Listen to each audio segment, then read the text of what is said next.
Whenever we talk of scenarios wherein a person has suddenly got abdominal cramps, vomiting, nausea, or diarrhea after having consumed some outside food or after having gone to some function within a few hours or maybe 2 to 5 days, or whenever a question comes to our mind that I am getting more than 5 6 episodes of absolutely watery stools, which antibiotic should I take, or should I eat or not, because every time I eat or drink something I am having to go to the washroom to pass loose stools. So we are typically referring to water or foodborne intestinal infections. Hello friends, I am Dr. Piyush Chaudhari, bringing to you the next video on the Fever Care Center for Infectious Diseases, wherein we shall be discussing about various water and foodborne infections which are common during the months of monsoon. So these infections, as the category suggests, are typically transmitted to fecal-oral route, so through contaminated food and water, and because they are through that route, they typically involve gastrointestinal infections. So in this infection, there are various categories of infections. So starting from what we commonly call as toxin-mediated gastroenteritis, or in common layman's language what we call as food poisoning. So in this group of infections, which we call as toxin mediated, there are pre-existing toxins in the food or water which is released through some of the viruses or bacteria, and these toxins in result lead to gastrointestinal manifestations. Typically in these infections, some group of patients have severe abdominal cramps with nausea, vomiting as the predominant symptoms, whereas another group may have abdominal cramps, vomiting as well as diarrhea as the predominant infections.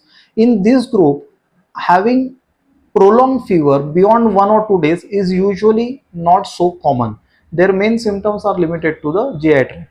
Also, because they are predominantly toxin mediated, our body gets rid of them and gets over the symptoms in a matter of 24 to 48, maximum 72 hours. And because most of these are toxin mediated, no antibiotics are essentially needed.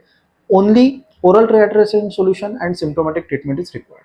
Coming to the next group, wherein it is little longer than this group, the symptoms. So these infections are typical gastroenteritis or intestinal infections.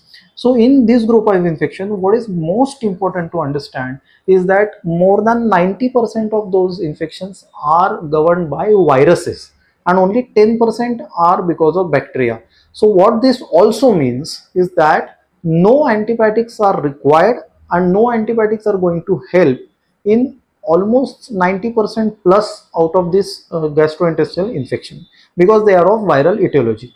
The ones which are of bacterial origin are predominantly infections like typhoid, cholera, Shigella, Campylobacter, or invasive E. coli infections.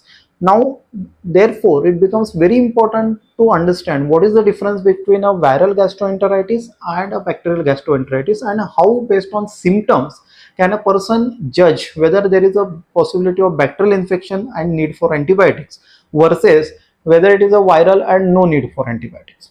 So when it comes to bacterial diarrheas or dysenteries, there are certain typical features like passing blood in stools, signs of systemic toxicity, having fever of more than 100 to 101 degree Fahrenheit for longer than 3 days. These are predominant symptoms. Then severe signs of dehydration leading to drop in blood pressure, dizziness, drowsiness, and muscle cramps because of electrolyte imbalances. So if these things are there, then there is a higher possibility of bacterial infection being the cause, and there we should seek medical attention to get appropriate antibiotics. In the other group, which is predominantly viral, the typical symptoms still remain gastrointestinal. Along with that, there can be extremely high grade fever for first 48 to 72 hours, which starts to decrease by the time we reach day 4, day 5, and symptoms start to improve on their own. So in these cases, it is absolutely of no use to take antibiotics like ofloxacin, ornidazole, metronidazole, or various permutation combinations of these antibiotics, because not only are these antibiotics not going to help in that group, but they are in fact likely to worsen some of the pre-existing symptoms like hyperacidity, nausea, vomiting, diarrhea, feeling of bloatedness, and having a very metallic bad taste in the mouth. So they perhaps do more harm than good in this group of infection. So in all these GI infections, the cornerstone of treatment is essentially oral rehydration therapy, because most of the complications of this infection are related to dehydration and electrolyte imbalances and impact of these things on the kidneys, liver or other bodily functions. So oral rehydration powders, which are readily available over the counter with different brand names in the market, they can be utilized in these situations, because whenever a person has diarrhea or vomiting, in addition to water, we also tend to lose a lot of salts and glucose with fluid. So it is important not just to replace plain water, but also to replace those various salts like sodium, potassium, chloride along with glucose in adequate proportions, which is maintained in the oral rehydration solution. As an option or alternative to this, we can also use things like coconut water, buttermilk, lassi, or some fruit juices with a particular attention that none of these fluids that we are consuming should have excessive sugar, because excessively sugary liquids can in fact worsen the secretory part of the diarrhea, and the patient's dehydration as well as the symptoms can in a result worsen. Other than oral rehydration therapy, all most of these patients require is symptomatic treatment. So if there is hyperacidity, nausea or vomiting, then they require antacids and antiemetics. If there is dysentery or diarrhea, then they require pre and probiotics, which are readily available over the counter in most of the medical shops. Along with that, amongst the natural food items, we can have curds, buttermilk, lassi, that kind of items as natural probiotics, which can help restore the natural digestion process by causing favorable environment for the growth of commensal intestinal bacteria, which assist in digestive system. Now coming to the more bacterial sort of infections, wherein most important is typhoid, which is extremely common during the months of May, June and July, so late summer and early monsoon, because of various issues related to water sanitation, water availability, and more importantly availability of clean water in most of the areas. Now here the most common scenario that many of us face is that a patient with just 1 or 2 days of fever comes to us and says, sir, my Vidal test is positive, I've got typhoid, what should I do? But here friends, like we are taught right from our second MBBS microbiology days, Vidal test or any such antigen antibody related test like Typhi fast IgM, Typhi.IgM, Typhi IgM, whatever may be the name, they typically come positive during the second week of illness. Meaning, whenever we get exposed to any infection, it takes at least around 5 to 7 days for the antibodies to start developing in our body against that particular infection. So, any antigen antibody based test like Vidal, if it is positive within less than first 5 to 7 days of infection, it could be because of past infections with bacteria causing typhoid, that is Salmonella, or past infection with other similar bacterial or viral agents which cause intestinal infection and cross reactivity between the proteins. So in simple words, it is essentially a false positive Vidal test if it comes positive in less than 5 to 7 days from the symptom onset. Because the problem with this false positive test is that we often see patients who come to us on the 10th, 12th, 14th day of fever with a pre-existing Vidal positive report, wherein they were treated for or and as typhoid with antibiotics and the fever has not subsided, and on evaluating further we eventually end up finding some other disease rather than typhoid. So this delays the treatment of that actual underlying condition that the patient is having. On the other side, even reverse is true, that in 50 to 60% of typhoid patients, Vidal can be false negative even around 7 to 10 days after the onset of symptoms. So from both the ways, in terms of sensitivity as well as specificity, this test is not very reliable when it comes to diagnosing typhoid. So then what is reliable? So first thing is clinical clues. So what clinical clues? The typical pattern of fever in typhoid is like a step ladder pattern. So unlike the viral gastrointestinal infection that we saw, which cause high peaks of fever within first 48 hours, in typhoid, the fever rises step by step as if we are climbing on a ladder over first 4 to 5 days. So day 1, day 2, they may have 1 or 2 spikes of 100, 101, which may reach even 103, 104 by the time we are on day 4, day 5. That is one important clue. They may have some vague abdominal symptoms like some vague pain, sometimes constipation, sometimes semi-solid or loose stools. And the fever just does not reduce even after 4 or 5 days of symptom onset, which typically is reverse in cases of viral infections where it would have already reduced by that time. So that gives us the first clue. Second clue comes in the form of blood test where the blood counts are normal and eosinophils can be low. But most importantly, the diagnostic test for typhoid or enteric fever is blood culture. Now, blood culture takes 4 to 5 days typically for the bacteria to grow in that culture medium and come positive. But if we suspect typhoid at a correct time, between say somewhere around day 4, day 5 of symptom onset, still we shall be able to get the diagnosis by day 9, day 10, which may be missed if we rely on extremely unreliable and indirect tests like Vidal or antigen antibody test. Because there, if we do the culture much later at day 7, day 9, that report will come after 12, 13 days of symptom onset. Remember, apart from this, there are some other causes of bacterial dysenteries or diarrheas like Shigella, Campylobacter, enteroinvasive E. coli, which may benefit from receipt of antibiotics. Again, an infection like cholera, which causes outbreaks in certain geographical areas, the major emphasis in treatment is always on oral rehydration, and antibiotics are just adjunctives with benefit being absolutely doubtful. The next set of infections when it comes to fecal route are infections which cause jaundice. So typically what we call as viral hepatitis or acute viral hepatitis. Now these are the types of infections of liver which spread through contaminated food or water. The most important examples being hepatitis A and hepatitis E.